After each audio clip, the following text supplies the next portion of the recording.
muito feliz pelo privilégio e alegria de poder compartilhar com vocês as mensagens do projeto Crescendo em Graça deste semestre.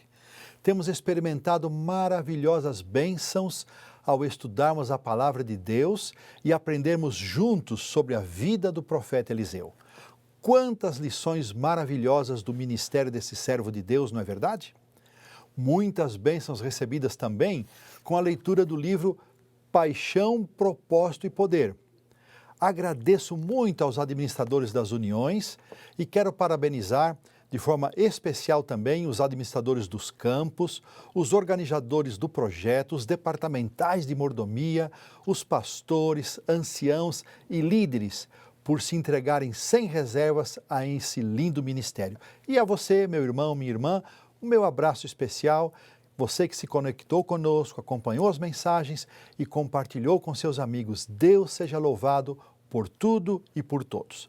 Antes de abrirmos a palavra de Deus, como temos feito todas as vezes, vamos pedir a sua bênção para o estudo deste momento. Aí na sua casa, onde você estiver, curve a sua fronte, feche os seus olhos, vamos orar. Pai querido, agora vamos abrir a tua palavra. Dá-nos tua bênção, teu Santo Espírito para compreensão, entendimento e disposição para vivermos segundo a tua vontade. Nós oramos agradecidos em nome do Senhor Jesus. Amém.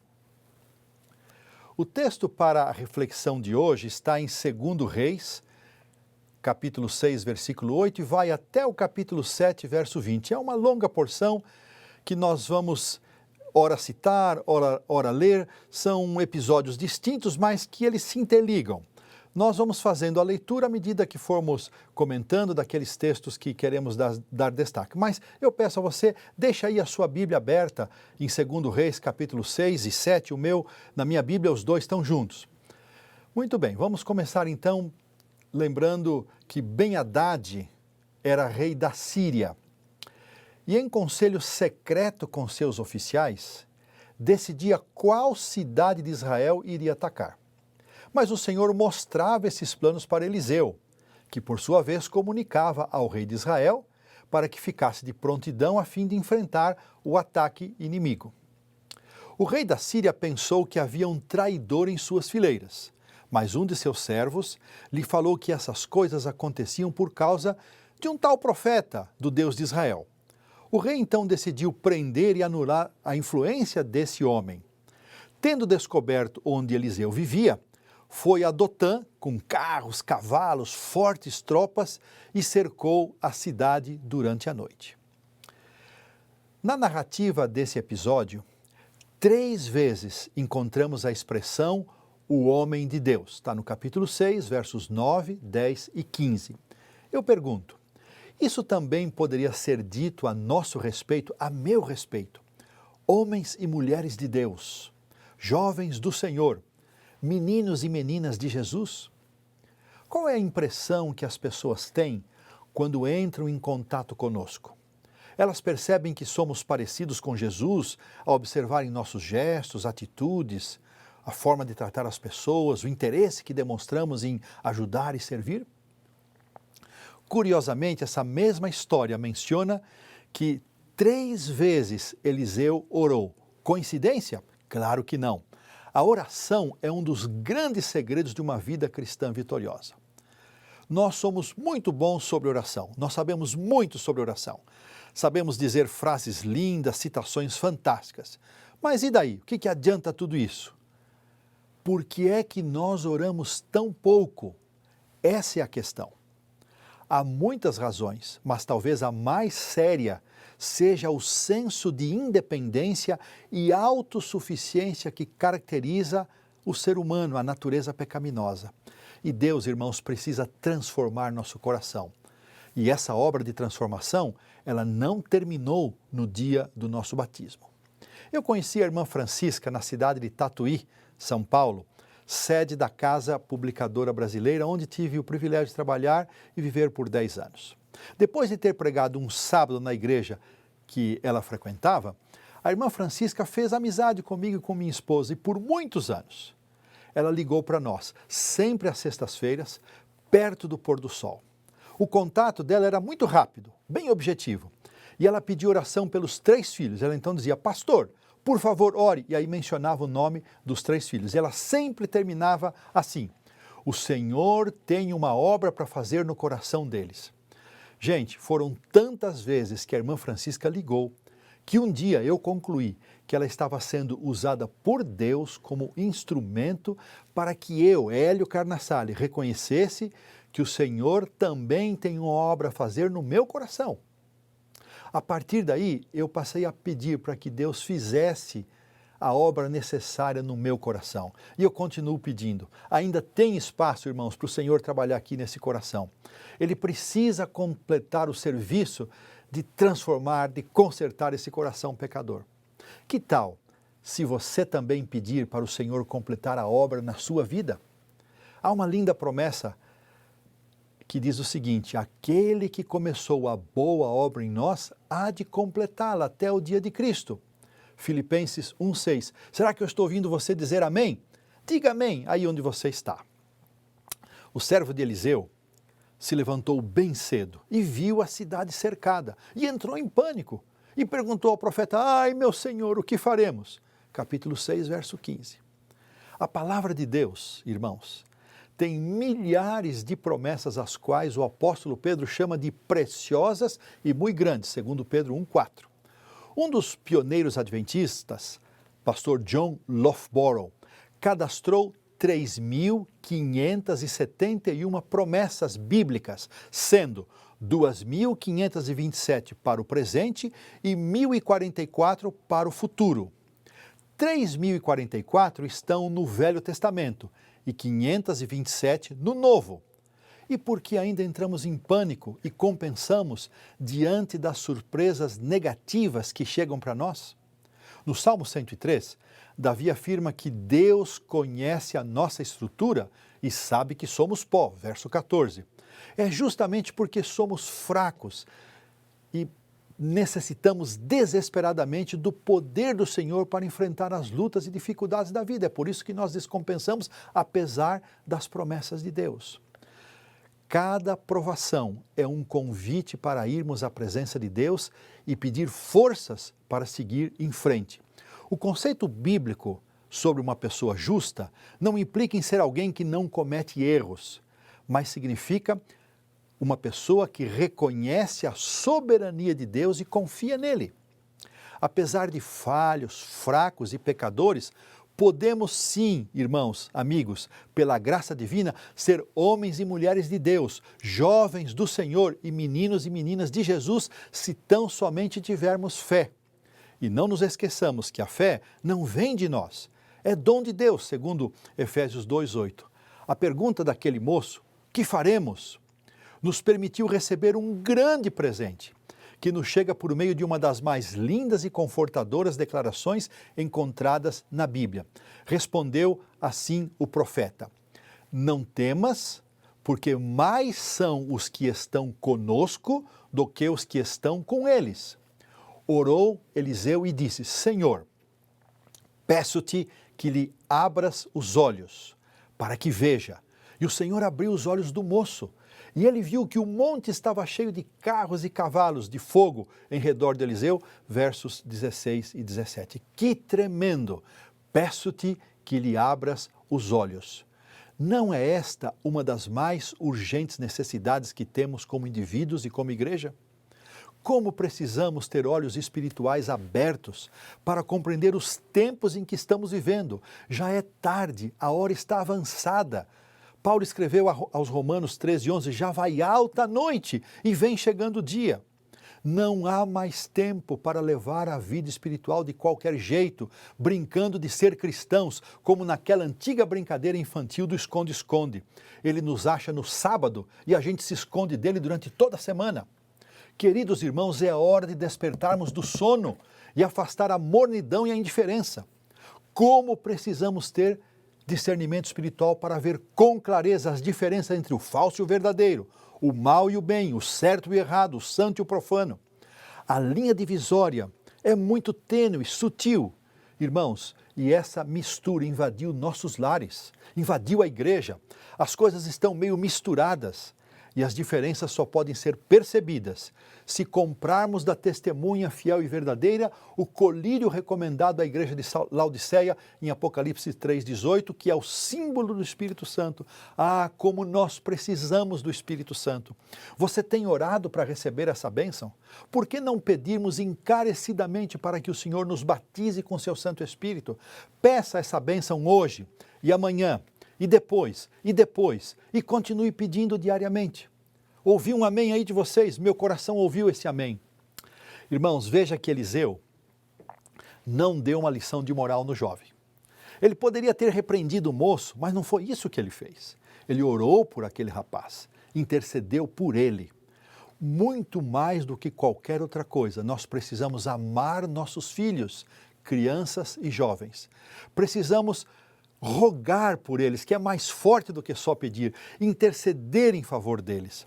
Você que é mais maduro como eu, peça a Deus para que os olhos desses rapazes e moças, desses meninos, sejam abertos para que vejam as maravilhas e as belezas de uma vida com Jesus.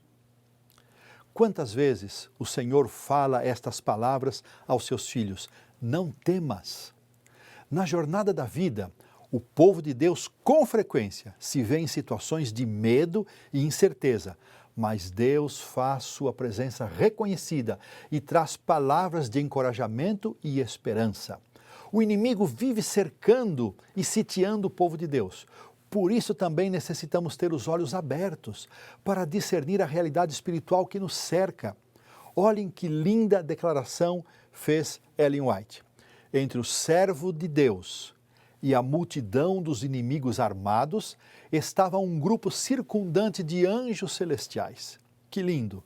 Eles tinham vindo com grande poder, não para destruir, não para reclamar homenagem, mas para acampar em torno e ministrar aos desajudados e fracos servos do Senhor. Quando o povo de Deus é posto em condições de dificuldades e aparentemente não há escape para eles, somente o Senhor deve ser a sua dependência. Profetas e Reis, página 257. Será que eu estou pregando para alguém que se sente cercado, sitiado pelas circunstâncias, tentações, perdas, provações e precisa urgentemente de uma saída? Quando um filho de Deus é cercado por inimigos, sempre pode estar seguro de que a força a seu lado é infinitamente maior do que a do inimigo. Você precisa de um milagre de livramento hoje? Eu estou falando com você, meu irmão, que está se sentindo assim, sitiado. Tenha certeza de que Deus está ao seu lado e mostrará a saída. Gosto desse pensamento de Ellen White, do livro A Ciência do Bom Viver. Nosso Pai Celeste tem 1000 maneiras de nos prover as necessidades das quais nada sabemos. Página 481. Espera no Senhor, meu irmão, confia nele e ele vai surpreender você. Eliseu orou ao Senhor para que os soldados sírios fossem feridos de cegueira e assim aconteceu. Em seguida, foram conduzidos pelo próprio profeta até Samaria, um trajeto de aproximadamente 16 quilômetros, de Dotã a Samaria. Ao chegarem, Eliseu orou novamente e pediu ao Senhor que a visão deles fosse restabelecida, e só aí que se deram conta de onde estavam. Então o rei de Israel, Jorão, perguntou se deveria ferir aqueles soldados. E a surpreendente resposta dada pelo profeta ao rei foi que ele deveria alimentá-los. E assim aconteceu. O verso 23 registra que depois disso não houve mais investidas da Síria contra Israel. Essa é a chamada tática da misericórdia. Lembremos, queridos, que a vingança pertence ao Senhor. Romanos 12, 19, e nós temos que deixar tudo nas mãos de Deus e não resolver as coisas com as nossas próprias mãos. A história de 2 Reis continua contando que, passados muitos dias, o rei da Síria voltou a perturbar o povo de Israel. Só que dessa vez, eles não atacaram as áreas da fronteira entre os dois reinos. Eles cercaram a capital de Israel, a cidade de Samaria. O resultado desse cerco foi uma grande fome, a ponto de comerem carne de jumento, que era um animal imundo. Vamos ler agora o verso 25. Houve grande fome em Samaria. E eis que a sitiaram a ponto de se vender a cabeça de um jumento por 80 siclos de prata e um pouco de esterco de pombas por 50 ciclos de prata. Que desespero! Um ciclo pesava 11 gramas.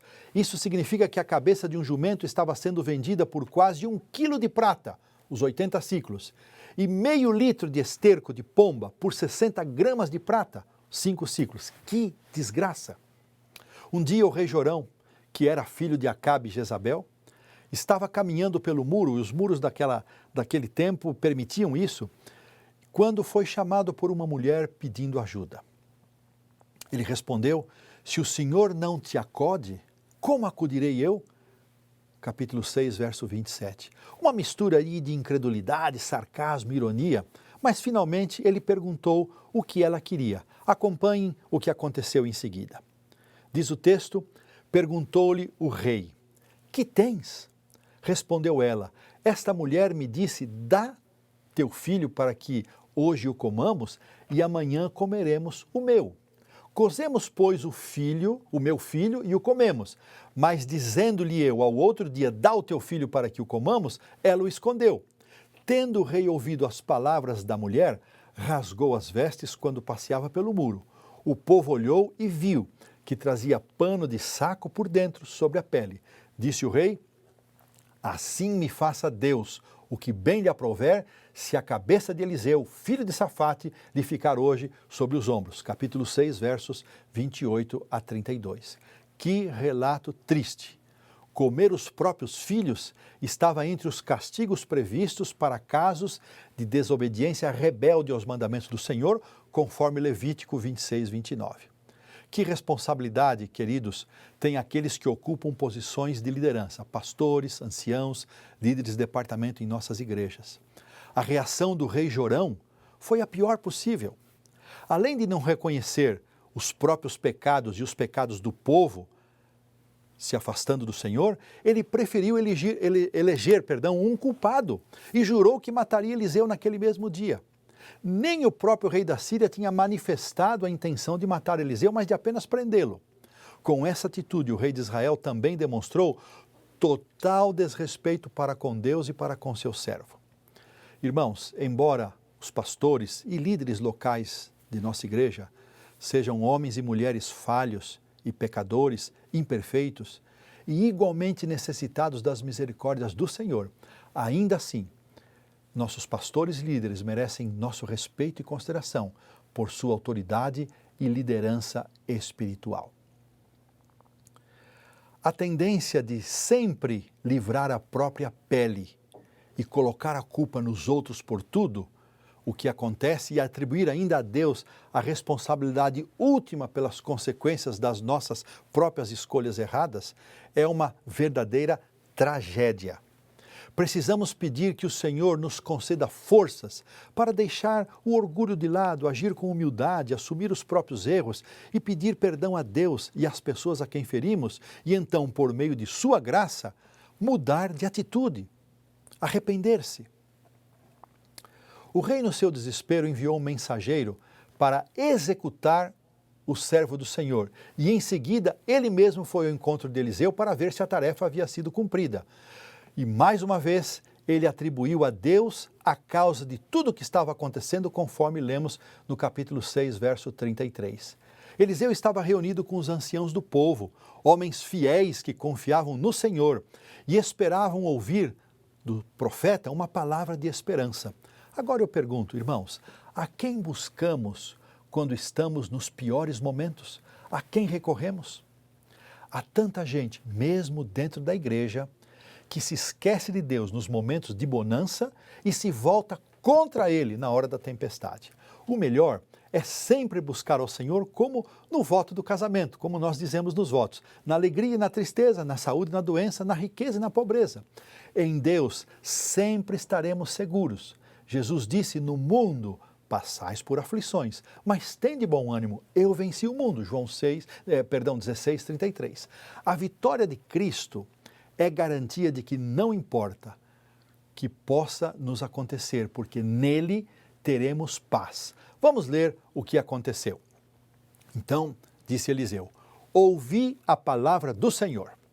Amanhã, a estas horas, mais ou menos, dar-se-á um alqueire de flor de farinha por um ciclo e 2 de cevada por um ciclo, à porta de Samaria. Porém, o capitão a cujo braço o rei se apoiava, respondeu ao homem de Deus: ainda que o Senhor fizesse janelas no céu, poderia suceder isso? Disse o profeta: eis que tu o verás com teus olhos, porém disso não comerás. Segundo Reis 7, 1 e 2. Vamos entender a profecia de Eliseu. Um alqueire equivalia a 7 quilos, e 2 alqueires, lógico, 14 quilos. Essa quantidade de farinha e de cevada seriam vendidas por um ciclo cada. Só para lembrar que meio litro de esterco de pombo estava sendo vendido por 5 ciclos e a cabeça de um jumento por 80 ciclos. Ou seja, a profecia era de que haveria muito mais por muito menos. A reação do capitão em duvidar da palavra do profeta, que era um representante de Deus, e, portanto, com isso ele assumiu uma atitude de desprezo para com o próprio Deus. Observem a expressão que ele usou. Ainda que o Senhor fizesse janelas no céu, poderia suceder isso? Onde encontramos na Bíblia uma expressão semelhante? Você sabe, mas vamos recordar. Trazei todos os dízimos à casa do tesouro, para que haja mantimento na minha casa. Provai-me nisto, diz o Senhor dos Exércitos, se eu não abrir as janelas do céu e não derramar sobre vós bênção sem medida. Malaquias 3:10. Queridos, antes de condenar e criticar o capitão, cabe perguntar: como nós reagimos diante das promessas de Deus em tempos de dificuldades? Que atitude temos para com o que Deus pede e orienta em sua palavra? Cremos e aceitamos a palavra profética? O preceito bíblico é muito claro, como foi clara a palavra de Eliseu. Cabe a cada um aceitar ou não. O Senhor nos ordena expressamente a trazer os dízimos à casa do tesouro e nos garante que as bênçãos virão em abundância. Temos nós sido fiéis na devolução do dízimo e no apresentar ofertas? Hoje eu quero fazer um chamado para renovarmos a nossa fidelidade com Deus, meus irmãos. Deus tem bênçãos reservadas para nós, mas mais do que isso, Deus deseja o reconhecimento de nossa soberania, o reconhecimento que nós o conhecemos como soberano, como Deus de todas as coisas. Enquanto isso, do lado de fora da cidade, 4 leprosos estavam próximos à porta e começaram a pensar nas perspectivas da vida. As coisas estavam muito ruins para o lado deles. Se entrassem na cidade, o que não poderia acontecer porque eram leprosos, não teriam comida. Se ficassem ali parados, morreriam de fome. Restava uma alternativa e muito arriscada: ir ao acampamento do exército sírio e contar com a misericórdia dos inimigos, o que era praticamente impossível. A morte era o destino certo, era o pior que lhes poderia acontecer em todas as hipóteses. Ao cair da noite, eles foram ao acampamento dos sírios. Quando lá chegaram, não havia ninguém. O verso 7 do capítulo 7 nos diz que o Senhor fizera ouvir no arraial dos sírios ruído de carros e de cavalos, e o ruído de um grande exército, e os inimigos fugiram às pressas, deixando tudo para trás. Os leprosos entraram numa tenda, comeram, beberam, tomaram prata, ouro, vestes, e depois entraram em outra tenda para tomar mais alguma coisa. Foi quando pesou a consciência, e ao refletirem sobre a atitude deles, eles disseram: não fazemos bem. Este é dia de boas novas e nós nos calamos. Se esperarmos até a luz da manhã, seremos tidos por culpados. Agora, pois, vamos e o anunciemos à casa do rei. Capítulo 7, verso 9. Eu gosto muito desse verso. A lição ela é tão clara, óbvia, mas preciso destacá-la. Qual é a nossa reação com respeito às bênçãos que recebemos com o conhecimento da mensagem que chegou até nós? Estamos apenas guardando, reservando para nós, ou estamos anunciando e compartilhando a salvação em Cristo? Ou como os leprosos, a nossa atitude é apenas o egoísmo, a egoísta atitude de guardar, de receber? Não fazemos bem, disseram eles, se nos calarmos. Quando Pedro e João compareceram diante do sinédrio para serem inquiridos acerca da cura do coxo que estava junto à porta chamada Formosa, ordenaram-lhes que não falassem mais e nem ensinassem no nome de Jesus. Ao que eles responderam: nós não podemos deixar de falar das coisas que vimos e ouvimos. Atos 4:20. Irmãos, quando estivermos tão plenos de Cristo, também não poderemos deixar de testemunhar, de falar daquilo que está em nosso coração. Era noite ainda, quando os leprosos voltaram para a cidade e contaram o que estava acontecendo. O rei, a princípio, duvidou, imaginando tratar-se de uma estratégia militar dos sírios para enganá-los, mas um de seus servos o aconselhou a verificar o que estava acontecendo, e assim fizeram. Então, confirmaram a versão dos leprosos, pois o acampamento estava realmente completamente abandonado e por um longo trecho não havia vestígio dos inimigos. Quando a notícia se espalhou, o povo saiu em disparada para saquear o despojo. O rei havia pedido para aquele mesmo capitão que duvidou da palavra de Eliseu, para que ele guardasse a porta no sentido de tentar controlar e organizar a saída. Mas o povo, com fome, o atropelou e ele morreu. No dia seguinte, conforme a palavra do profeta, se vendia à porta de Samaria 1 alqueire de farinha por um ciclo e 2 de cevada por um ciclo. E o que aconteceu com o capitão que duvidou da profecia de Eliseu? Bom, ele viu com seus olhos, mas ele não experimentou, ele não comeu, porque o povo passou por cima dele. Dos versos 16 a 18, ocorre uma vez a expressão segundo a palavra do Senhor e 2 vezes como falara o homem de Deus. A palavra de Deus, dita por meio dos seus profetas, ela é viva e eficaz e mais cortante do que espada afiada de 2 gumes. Lemos isso em Hebreus 4:12. Irmãos, queridos, amigos, não compensa duvidar da palavra de Deus entregada a nós por meio dos seus profetas. Pedro a compara essa palavra profética a uma candeia que brilha em lugar tenebroso, segundo Pedro 1,19. A lição é clara. O Senhor nos está chamando para reconhecer a sua soberania e renovar hoje com Ele o nosso pacto de fidelidade em todos os aspectos da vida. E de forma especial, Deus nos está chamando para sermos fiéis com os recursos que Ele tem dado para nós. Quando aceitarmos tudo que vem de Deus, como disse Davi, em 1 Crônicas 29:14, quando aceitarmos que tudo que vem de Deus, tudo aquilo que recebemos das mãos divinas, é daí mesmo que nós devolvemos uma parte para o Senhor. Nada é nosso, irmãos, tudo vem de Deus. Quando nós entendermos isso e reconhecemos que tudo que temos não é nosso, vem de Deus, é dado por Deus, vamos experimentar uma alegria incomparável e vamos desfrutar de infindáveis bênçãos que Ele quer nos conceder. Muitas vezes ficamos contando as migalhas que devolvemos como se fosse um favor para a igreja ou como se Deus precisasse do nosso dinheiro. Muito mais do que os recursos que possuímos, o Senhor nos deseja por inteiro, você e eu, com tudo que somos e temos. José Bates, ao lado de Tiago e Ellen White, são considerados os 3 fundadores pioneiros da Igreja Adventista do Sétimo Dia. Como a família de Bates morava em New Bedford, que era uma cidade costeira, capital baleeira dos Estados Unidos, desde muito jovem, Bates, ainda antes de completar 15 anos, começou a trabalhar em um navio mercante. Depois foi marujo da Marinha Britânica e após a guerra de 1812, ele retornou à Marinha Mercante, tornando-se capitão e proprietário do seu próprio navio. Era um homem de caráter firme, fiel aos princípios cristãos e adepto da abstinência de álcool e fumo. Em 1839, ele aceitou os ensinamentos de Guilherme Miller, cumprindo um importante papel no movimento millerita. O livro Paixão, Propósito e Poder conta uma parte de sua história do capitão Bates, José Bates, no capítulo 2.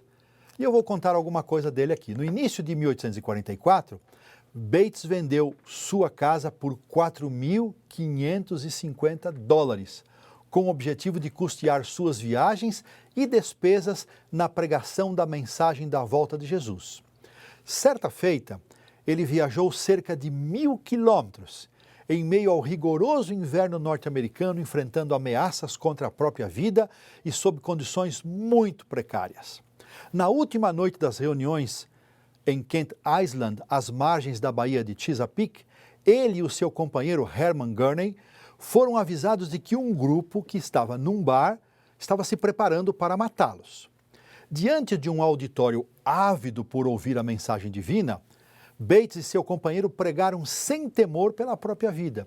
E antes que Bates terminasse de apresentar sua mensagem, um homem começou a denunciar a doutrina do advento de forma violenta e se dizia capaz de acabar com ela em menos de 10 minutos. Bates concordou em ouvi-lo, de forma educada, e em poucos instantes, aquele homem estava confuso e perdido. A resposta de Bates demonstrava sua fé sem reservas em Deus e seu compromisso com a pregação do Evangelho. Que resposta ele deu? Disse o seguinte àquele homem: não pense que viajamos quase 1.000 quilômetros pela neve e pelo gelo, pagando tudo do nosso próprio bolso, a fim de lhes apresentar o clamor da meia-noite, sem antes parar para avaliar o preço. E agora, se o Senhor não quiser que façamos mais nada, de bom grado, permaneceremos no fundo da Baía de Chesapeake até ele voltar. Mas, se Deus tiver mais trabalho para realizarmos, vocês não poderão nos tocar. Além disso, Bates estava muito feliz por empregar seus recursos e custear todas as suas despesas naquela viagem missionária. Veja, irmãos, que a preocupação não era ser apenas fiel no dízimo, nas ofertas, era dar tudo para o Senhor. E hoje nós estamos chamando vocês a um apelo, mais uma vez, para que renovem o seu pacto de fidelidade com Deus, para serem fiéis na devolução do dízimo e das ofertas. Há muitas histórias interessantes como Deus supriu as necessidades da família Bates. Um dia, sua esposa lhe disse que não havia mais farinha em casa. Com os poucos centavos que possuía, saiu e voltou com apenas 2 quilos de farinha para espanto da sua esposa. Quando ela soube que ele havia gastado os últimos centavos e que não tinha mais dinheiro, ela começou a chorar e perguntar o que seria deles. Ele apenas respondeu que Deus proveria tudo aquilo que fosse necessário. Logo depois, Bates sentiu-se impressionado a ir ao correio. E ao chegar, soube que havia uma carta para ele, mas tinha que pagar para retirá-la. Como não admitia ficar devendo, disse que voltaria depois quando tivesse o recurso para pagar pela postagem. Mas o agente dos correios o convenceu a abrir e, para sua surpresa, dentro do envelope havia $10 e um bilhete do doador dizendo que ele havia sido impressionado a enviar aquela quantia para o irmão Bates. Bates foi ao armazém, fez uma boa compra e pediu para entregar em sua casa. E ainda advertiu o rapaz, dizendo que a mulher que iria receber, sua esposa, insistiria em dizer que não era para eles. Ao chegar em casa, Bates contou para a esposa o que havia acontecido e nunca mais ela duvidou dos cuidados de Deus. Irmãos, vale a pena ser fiel ao Senhor. Bates conheceu o casal White em agosto de 1846. Pouco antes deles se casarem. Ao compartilhar com eles a mensagem do sábado, Tiago e Ellen não aceitaram. Quando receberam um livro que ele havia escrito acerca do tema do sábado, o casal White não resistiu mais. Bates também logo aceitaria a manifestação moderna do dom profético manifestada na vida de Ellen White. E assim juntos, Bates, Tiago e Ellen foram os grandes baluartes na história do Adventismo. O que nós vimos nesta mensagem? Que nós podemos sim ser homens e mulheres de Deus, jovens do Senhor e meninos e meninas de Jesus, mas precisamos orar muito mais do que temos feito. Não adianta saber lindas frases, precisamos orar. Deus ainda tem uma obra a fazer no nosso coração. Ele precisa completar o trabalho que começou. E quando o inimigo nos cerca, não nos esqueçamos das muitas promessas de Deus. Ele quer nos livrar. Porque mais são os que estão conosco do que aqueles que são contra nós. Nossos olhos precisam ser abertos. Por isso, vamos pedir pelo Espírito Santo.